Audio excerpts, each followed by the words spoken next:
Welcome to my channel. ఈరోజు నేను పెసరట్టు ఎలా చేస్తానన్నది చూపిస్తున్నాను నా స్టైల్లో. ఫస్ట్ ఇవి నానబెట్టుకోవాలి కదా. నేను ఇవి నైట్ నానబెట్టుకున్నాను. మార్నింగ్కి మంచిగా నానుతాయి. దీనిలో ఇంకేమీ వేయను నేనైతే.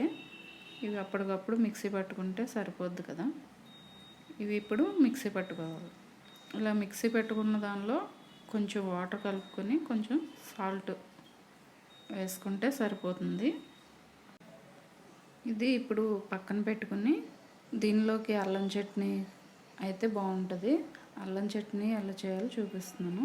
ఫస్ట్ స్టవ్ పైన కడాయి పెట్టి ఆయిల్ వేసుకుని ఆయిల్ హీట్ అయిన తర్వాత కొంచెం జీలకర్ర, కొంచెం ధనియాలు వేసుకుని దానిలో మనం కట్ చేసి పెట్టుకున్న అల్లాన్ని ఒక కప్పు, చిన్న కప్పుడు అల్లం నేను వేసుకున్నాను. ఇవి ఫ్రై చేసుకోవాలి. ఇవి కాస్త ఫ్రై అయిన తర్వాత దీనిలోకి ఎండుమిర్చి మీకు స్పైస్కి తగ్గట్టు మీరు వేసుకోండి. ఇవి ఒక 2 మినిట్స్ ఫ్రై చేసుకోవాలి. ఇలా ఫ్రై చేసుకున్న తర్వాత మనం గ్యాస్ ఆఫ్ చేసుకొని చల్లార్చుకోవాలి. ఈ చల్లారిన తర్వాత మనం ఈ మిక్సీ జార్లోకి తీసుకుందాం. ఇప్పుడు దీనిలోకి నేను 2 స్పూన్స్ బెల్లం పొడి తీసుకున్నాను. బెల్లం వేస్తున్నాను. అల్లం చట్నీలోకి బెల్లం ఉంటే బాగుంటుంది కదా. దీనిలోకి బెల్లం, కొంత చింతపండు, కొంత సాల్ట్, తగినంత సాల్ట్ వేసుకుని మనం మిక్సీ పట్టుకోవాలి. ఇప్పుడు ఈ మిక్సీ పట్టుకున్న దానిలో కొంచెం వాటర్ వేసుకొని కలుపుకొని పక్కన పెట్టుకుందాం. ఇది గట్టిగా ఉంది కదా చట్నీ, అందుకని నేను వాటర్ వేస్తున్నాను. ఇలా పక్కన పెట్టుకొని మనం ఇప్పుడు స్టవ్ పైన కడాయి పెట్టి కడాయి హీట్ అయిన తర్వాత ఆయిల్ పోసుకున్నాను. ఈ ఆయిల్ కాస్త హీట్ అయిన తర్వాత శనగపప్పు, ఆవాలు వేసి ఫ్రై చేసుకోవాలి. ఇవి కొంచెం ఫ్రై అయిన తర్వాత ఇప్పుడు కరివేపాకు వేసుకుని ఫ్రై చేసుకోవాలి.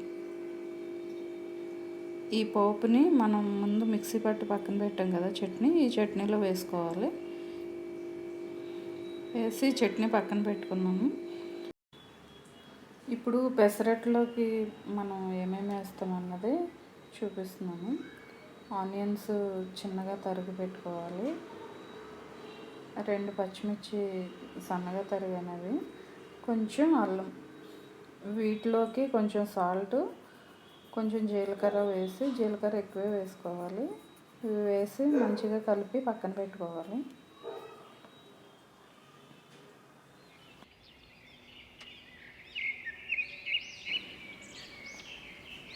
ఇప్పుడు స్టవ్ పైన పాన్ పెట్టుకుని పాన్ హీట్ అయిన తర్వాత మనం ముందు మిక్సీ పట్టి పెట్టుకున్నాం కదా పెసరపిండి, దీనిలో కొంచెం సాల్ట్ వేసి కలిపాము.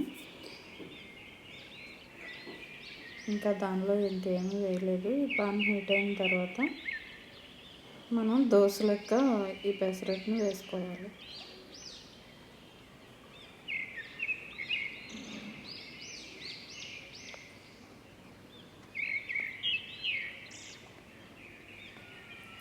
ఇలా పెసరట్టు పలుసగా వేసుకున్న తర్వాత దీనిలో మనం ముందు కట్ చేసి పక్కన పెట్టుకున్నాం కదా ఇవి ఆనియన్స్, పచ్చిమిర్చి, అల్లం, జీలకర్ర, వీటిని మనం దీనిలో స్ప్రెడ్ చేసుకోవాలి.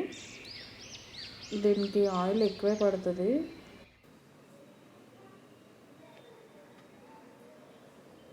ఇలా చుట్టూ మనం ఆయిల్ వేసుకోవాలి. ఇవి అటువైపు ఫ్రై అయిపోయిన తర్వాత మనం దీన్ని ఉల్టా చేసుకోవాలి. ఈ పెసరట్టుని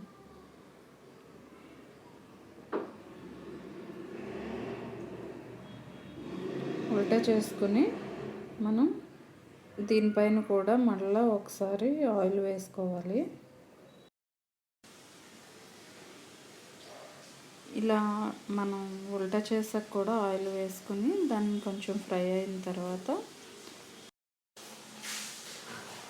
ఇది కొంచెం ఫ్రై అయిన తర్వాత తీసి మనం అల్లం చట్నీతో సర్వ్ చేసుకుంటే చాలా టేస్టీగా ఉంటుంది. ఈ పెసరట్టుకి అల్లం చట్నీ ఒక్కటే బాగుంటుందండి.